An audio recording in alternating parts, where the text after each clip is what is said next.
उन्होंने कहा यादव भी पूरे निकल पड़े हैं सड़क पर बीजेपी की सरकार बनाने के लिए। वो कह रहे हैं कि भाई अब इनसे अलग होना है। तो क्या ये वाकई यूपी में हो रहा है? क्या उस तरह का कोई बदलाव हम देखेंगे जो ममता बनर्जी के वहां तो खैर सत्ता में थी, यहां पर तो अखिलेश जी सत्ता में नहीं है, लेकिन क्या पहले से भी बुरी हालत वाली स्थिति आने वाली है क्या मलूक जी? देखिए सुचेरिता जी, आज का दो मुख्य बिंदु हैं। एक तो 80-20 जी, तो 20 में आप इन्हें कैसे मानते हो? आप सहारनपुर जाओ जी, जो वन गुजर हैं, मुसलमान गुजर हैं या गुजर बकरवाल हैं, वो 4.5 लाख के करीब सहारनपुर में है, मेरठ में है, और फिर आगे बिजनौर में है, और अमेठी में जाओ तो 5.5 लाख बिल्कुल ठुक्का भरे हुए हैं वहाँ पे।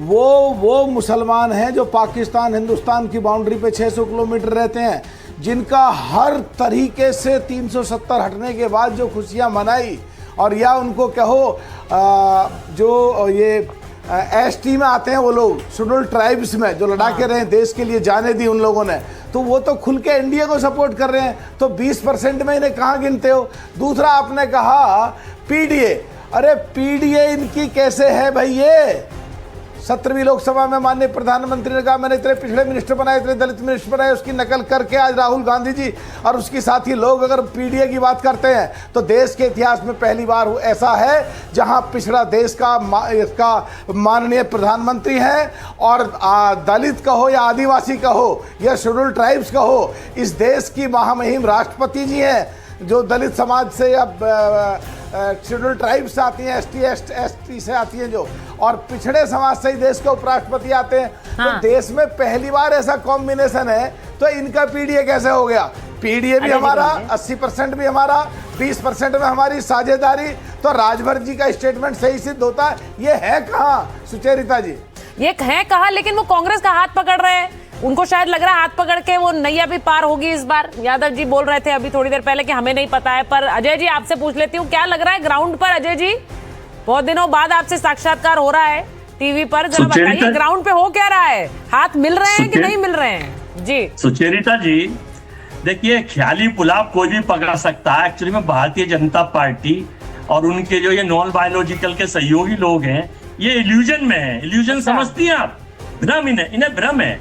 और भ्रम ये है कि देश की जनता जब देख चुकी है कि सारे पेपर लीक हो रहे हैं, ये कोई इन्होंने तबादला कोई कुछ नहीं करा। 2022 में नीट पेपर के डायरेक्टर का तबादला हुआ था और उसे प्रधान सचिव बना रखा छत्तीसगढ़ के मुख्यमंत्री का। तो जो सीबीएसई के सेक्रेटरी और चेयरमैन बदले हैं, अब ये या तो दिल्ली में कहीं सेक्रेटरी सचिव बनेंगे या किसी के ओएसडी बनेंगे, कुछ बनेंगे, इन्हें बड़ी जगह दिया जाएगा। ये सरकार की आदत है, सरकार का नेचर है, और सब पता चलेगा आप और हम यहीं बैठेंगे। अब मैं सरकार के गठबंधन पे बात करना चाहता हूँ। राजभर साहब कह रहे थे, अरे राजभर साहब से पूछिए कि अखिलेश यादव के लिए और कांग्रेस के लिए कह रहे हैं कि आपने क्या कुछ करा। अरे भाई आप भी बताइए राजभर जी कि आपने कभी कोई ब्राह्मण, पंडित, ठाकुर, बनिया कुछ बनाया है या केवल राजभर ही हिंदुस्तान में रहते हैं?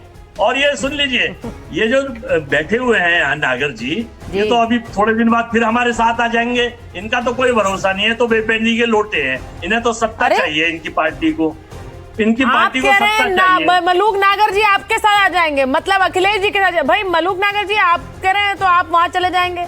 यहाँ तो कोई भरोसा ही नहीं कर पा रहा। ओपी राजभर जी पे भरोसा नहीं हो रहा है। सुचेरिता जी, हर्षवर्धन जी ने उनसे पूछा, चाहता हूँ जी जी, हमारे नेता राहुल गांधी ने भी कहा है, सुन लीजिए नागर जी सुन लीजिए, हमारे नेता राहुल गांधी ने भी कहा है कि ये सरकार बिल्कुल ना छात्रों का हित करती, ना महिलाओं के हितैषी है, ना युवाओं की हितैषी है, ना। अच्छा ठीक है, मैं नागर जी से जवाब ले लूं जरा। केवल अपना एजेंडा चला। क्या समीकरण बदलेंगे क्या 27 के चुनाव में? ये तो सत्ता भोगी आदमी है। हाँ बोलिए बोलिए। तो सत्ता भोगी है ना, सत्ता सुख चाहिए। आप इनसे ये पूछ लो सुचेरिता जी, बोलिए ना मलूक जी। रुको जरा एक सेकंड, मुझे जवाब दे। मलूक जी इनसे ये पूछ लो कि 8.5% आबादी के हिसाब से देश में बचे हैं। हाँ। ये है कहाँ जहाँ इनकी तरफ कोई जाने की सोचेगा, चाहे राजभर जी हो चाहे हम हो। दूसरा, जो सो-कॉल्ड इंडिया गठबंधन है उसके सूत्रधार, नींवधार, कर्णधार नीतीश जी साथ नहीं रहे, तो इनके साथ कौन रहेगा? चौथा, कि ये सो-कॉल्ड इंडिया गठबंधन देश का जब चुनाव होता है तो किस प्रदेश में इकट्ठे होकर के लड़े, आपस में बिखर के टूट गए। और सुचेता जी, सबसे बड़ी बात, देश के किसी भी प्रदेश में चुनाव हो, कांग्रेस और उसकी साथी पार्टी, मुझे एक प्रदेश बता दो जहां ये इकट्ठे होकर चुनाव लड़ सकें। अच्छा, बड़ा लोग इंटरेस्टिंग ये है, जानते हैं, सोचते हैं, महसूस करते हैं, जब ये सो कॉल्ड इंडिया गठबंधन को ही नहीं संभाल सकते तो देश को क्या संभालेंगे और प्रदेशों को क्या संभालेंगे? मलूक जी, मैं एक बार अब दोनों पत्रकारों से पूछ रही हूँ, जो उन्होंने आज बात बोली है अभी थोड़ी देर पहले, उन्होंने बड़ी इंटरेस्टिंग एक बात बोली। मैं आर्य धर्मेंद्र जी, उन्होंने एक बात बोली, उन्होंने कहा कि इंडिया गठबंधन कहीं नहीं रहा है। अब मुझे बताइए, आज के दिन बात हो रही है जब आज के दिन ममता बनर्जी सड़क पर उतर रही है और बार बार कह रही है मैं इंडिया गठबंधन की लड़ाई को आगे बढ़ाऊंगी। जब वो बंगाल में लड़ रही थी तब वो इंडिया गठबंधन भूल गई थी, तब कोई नहीं था, तब किसी के साथ नहीं, तब वहां लड़ रहे थे आपस में। मुझे लगता है सुचेता जी, ये सबसे बड़ा सवाल है। हाँ। भारतीय जनता पार्टी से लड़ने के लिए विपक्षी पार्टियों को गठजोड़ बनाना चाहिए, ये उनकी जरूरत है। लेकिन उनकी जरूरत जब हम कहते हैं तो क्या वो एक साथ उनकी जरूरत है, या आज राहुल जी की जरूरत है, हाँ, कल अखिलेश जी की जरूरत है, परसों ममता जी की जरूरत है, किसी दिन उद्धव जी की जरूरत है? तो भैया ऐसे जरूरतों पे तो आप नहीं लड़ सकते। दूसरा, मैं बार बार आग्रह करता हूं, फिर से आपसे निवेदन कर रहा हूं, इंडिया गठबंधन मत कहिए। एक तो देश के नाम पे गठबंधन बना के इन लोगों ने बड़ा विचित्र काम किया, तो क्या कहना, उसका भी शायद खामियाजा है।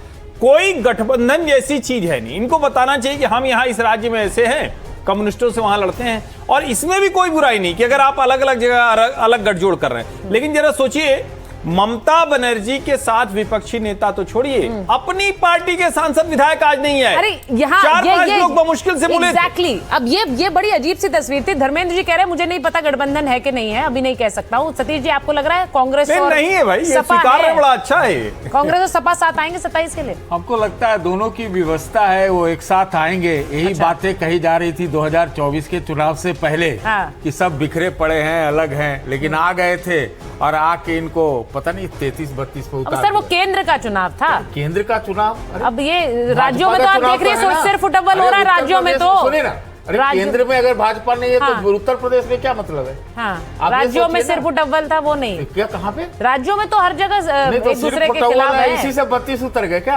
बताइए धर्मेंद्र जी 10 सेकंड बताइए ना क्यों? बोलिए। एक तो मैंने कहा था कि सीट शेयरिंग पे नहीं मैं बोल सकता। गठबंधन तो इंडिया अलायंस का है ही है, और गठबंधन में चुनाव लड़ेंगे। ठीक है। आज जो मेन सवाल है, पीडीए से इतना डर है भारतीय जनता पार्टी को, के शर्मा जी कुटिल मुस्कान दे रहे थे और पेट के दर्द को मैं समझ रहा था।